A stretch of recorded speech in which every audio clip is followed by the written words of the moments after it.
What if I told you that one of Vincent van Gogh's most vibrant paintings was actually designed to disturb you? That behind those brilliant reds and greens lies a deliberate attempt to depict a place where one can ruin oneself?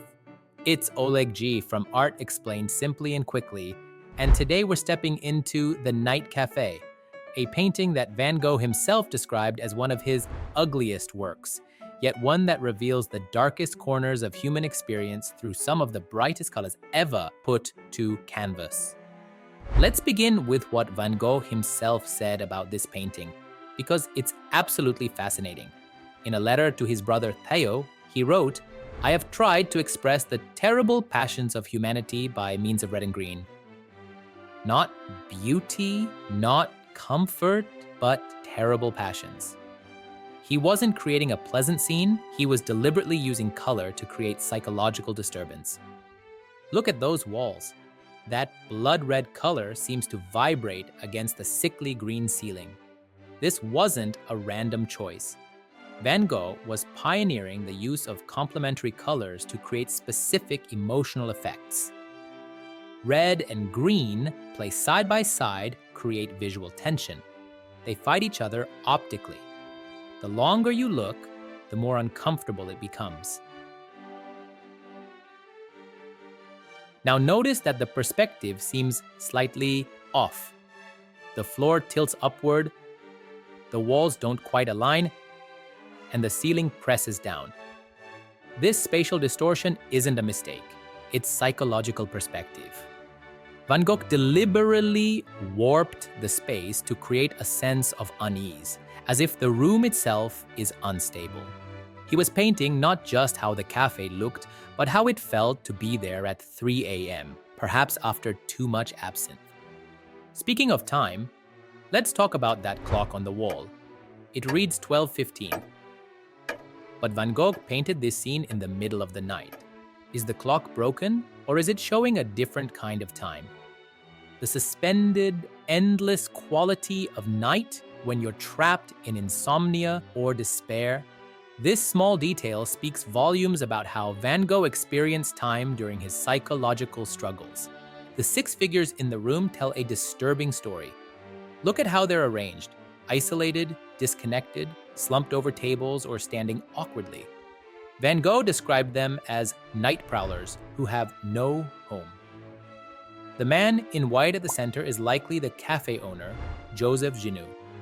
Rather than a welcoming host, he stands like a sentinel or perhaps a predator watching over his domain. The billiard table dominates the center of the room, but no one is playing. It sits empty, its green surface echoing the sickly ceiling, the red border matching the walls. In gambling establishments, the billiard table represented chance, fate, the roll of life's dice. Van Gogh places it center stage as a mute witness to human dissipation. This cafe wasn't just any location for Van Gogh, it was the Café de la Gare in Arles, where he actually lived for a time. He slept in one of the small rooms upstairs, which means this painting depicts not just a place he visited, but a place that was briefly home.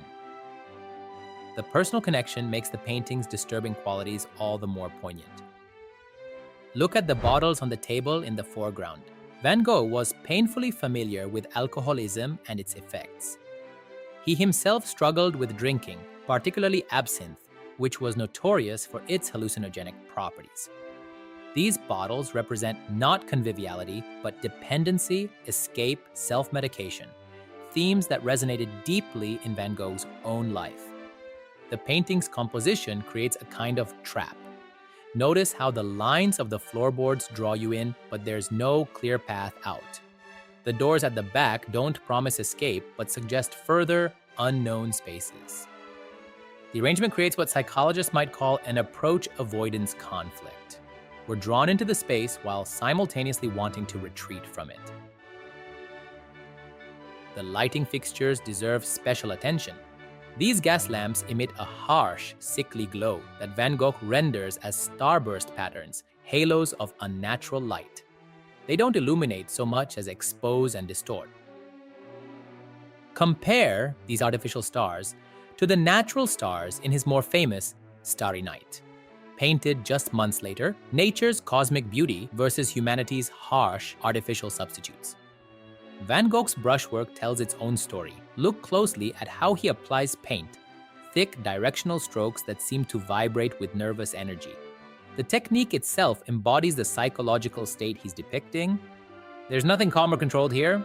Every brushstroke pulses with tension and intensity.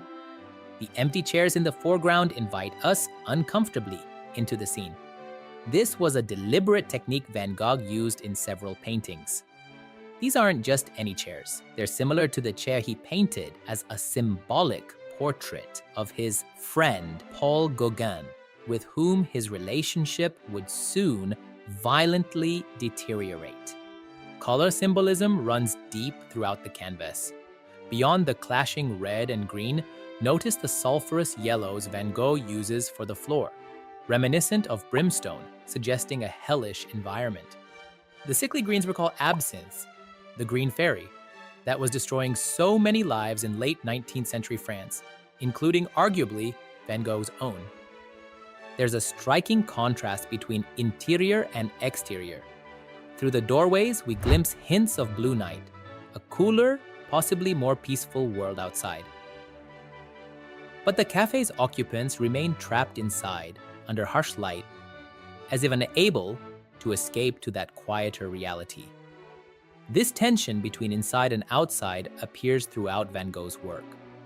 Van Gogh painted the Night Café in early September 1888, during what initially seemed like a period of stability and productivity in Arles. Yet within the painting, we can see warning signs of the psychological crisis that would erupt just months later. The controlled chaos of the composition, the deliberate discomfort of the colors, these were external expressions of internal turmoil. In his letters, Van Gogh explicitly connected this painting to human ruin. He wrote, "I have tried to express the idea that the cafe is a place where one can ruin oneself, go mad, or commit a crime." This wasn't just artistic drama. He was painting a psychological reality he understood intimately, perhaps prophetically, given his own future. The painting's formal elements are masterfully orchestrated to create maximum psychological effect. The horizon line is unusually high, creating a claustrophobic space that seems to tilt toward the viewer. The perspective lines don't converge at a single vanishing point, making the space unstable. Every technical choice serves the emotional message. What makes this painting so powerful is that Van Gogh doesn't moralize. This isn't a temperance pamphlet warning against vice. It's a clear-eyed look at human loneliness, dependency, and alienation. States he understood from the inside. There's terrible honesty here, rendered with unflinching intensity and unlikely beauty. The historical context adds another dimension. Cafes in late 19th century France were complex social spaces, places of artistic exchange and intellectual ferment, but also sites of alcoholism and dissolution. The working class drank to forget crushing labor. Artists and writers drank to fuel creativity or numb despair. Van Gogh captures this ambiguity perfectly. Looking at the sleeping figures, we might recall Van Gogh's other depictions of sleep and exhaustion, from his early potato eaters to the later siesta. But while those sleepers find rest from honest labor, these cafe sleepers seem crushed by something darker. Their postures suggest not restoration, but escape, unconsciousness, rather than natural sleep. The painting's afterlife is fascinating. Initially considered too disturbing and ugly by many viewers, it's now recognized as a breakthrough in expressive color use and psychological painting. What generations of artists learned the Night Café is that beauty isn't always the point. Sometimes disturbance, discomfort, and dissonance are more truthful and ultimately more powerful. Van Gogh never sold this painting in his lifetime. After his death, it eventually made its way to Ivan Morozov, a Russian textile manufacturer and art collector. Following the Russian Revolution, it was nationalized by the Bolsheviks before eventually finding its way to Yale University Art Gallery, where it remains today. A testament to the painting's journey through the turbulent 20th century.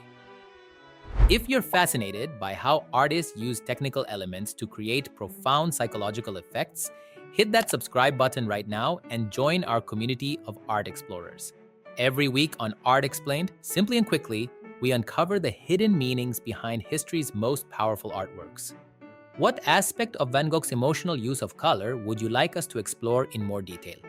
Drop your suggestions in the comments below. And tell me, which detail in The Night Café struck you most powerfully? Your perspective might help others see this remarkable painting in a new light. If this video helped you appreciate the darker depths of Van Gogh's genius, give it a thumbs up. It helps more people discover these incredible stories of art history. See you in the next exploration.